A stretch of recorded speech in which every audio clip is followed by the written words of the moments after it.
So let's just start broadly with your kind of high level view here. What do you think is really going on? Tom, let's start with you first.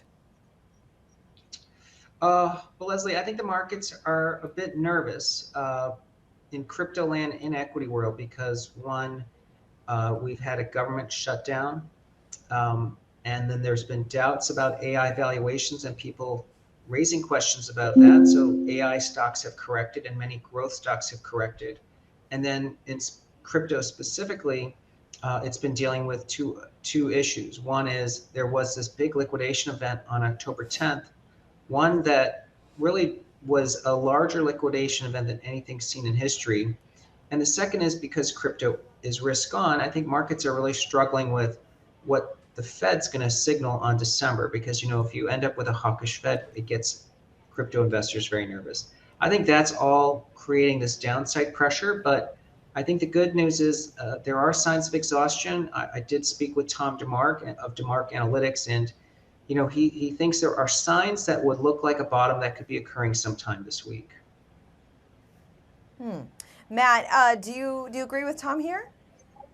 I actually do exactly agree with Tom. I think we're nearing a bottom. I look at this as a great buying opportunity for long-term investors. You know, Bitcoin was the first thing to turn over before this broader market pullback. It was sort of the canary in the coal mine, signaling that there was some risk in all sorts of risk on assets. I think it'll be the first thing to bottom, and I agree with Tom. We're getting very close to that point. So I think it's an exciting opportunity, again, for people who are looking out a year or more into the future. Tom, kind of digging into Ethereum a bit more, what do you think are some of the idiosyncratic drivers here? Are there things that you think may be due for more of a decoupling from just the broader risk environment, or crypto as well?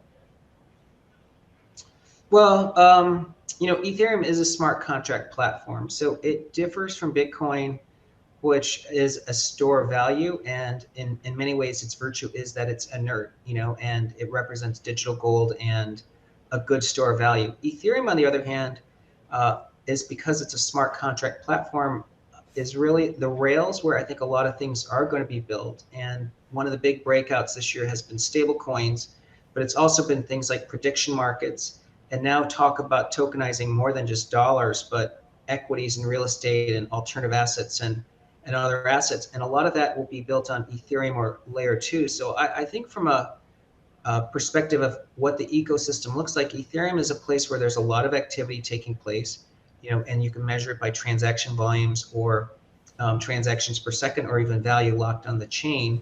And these are all rising. So to us, I think it's a story that still is in the earliest stages, and one of the reasons we consider it a super cycle.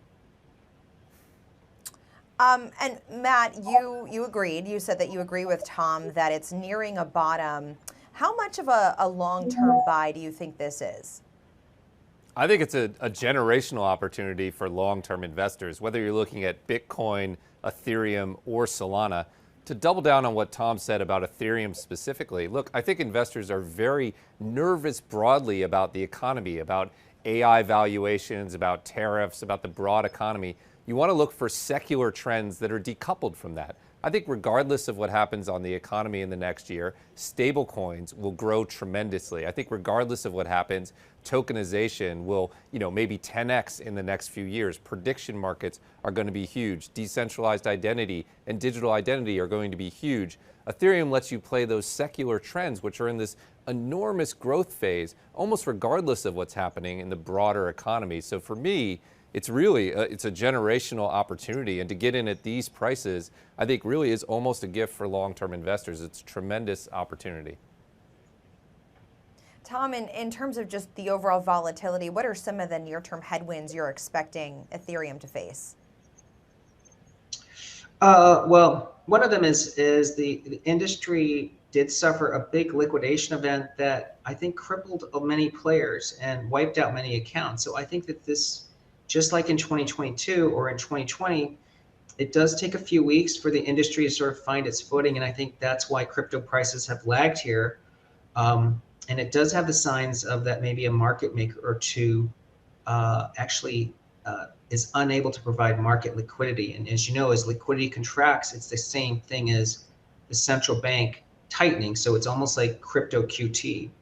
I think the other thing the markets are grappling with is people talking about the 4-year cycle. Many are convinced that Bitcoin prices have peaked. So in some ways, Bitcoin being the blue chip and the bellwether is important for crypto, because if Bitcoin makes a new high this year, then it really obviates the fact that there is a 4-year cycle. And so it's, to me, between now and year end, I'm pretty bullish on stocks.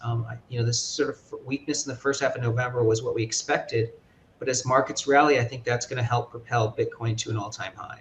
Tom, we can't let you go without asking about Granny Shots, that ETF recently celebrating its 1-year anniversary, gathering $3.6 billion in assets in its first year.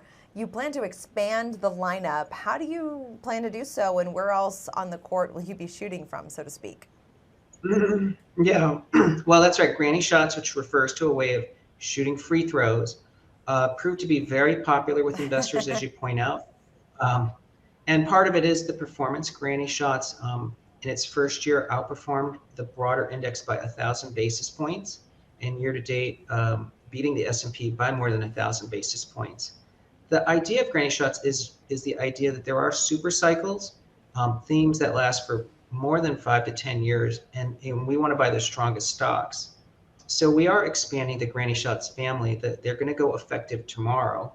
One is a mid-cap Granny. So this is taking the same Granny model, finding the 7 super cycle themes, but buying small and mid-cap stocks. And it's going to hold more names, maybe 40 to 50 names versus 30 for Granny. And this is going to be a good way for investors to get additional Granny exposure in small and mid. And the second is an income-oriented Granny Shots product. So this is going to be using the same Granny Shots model, but also generating income. So the tickers are GRNJ for small mid cap and GRNI for the Granny income.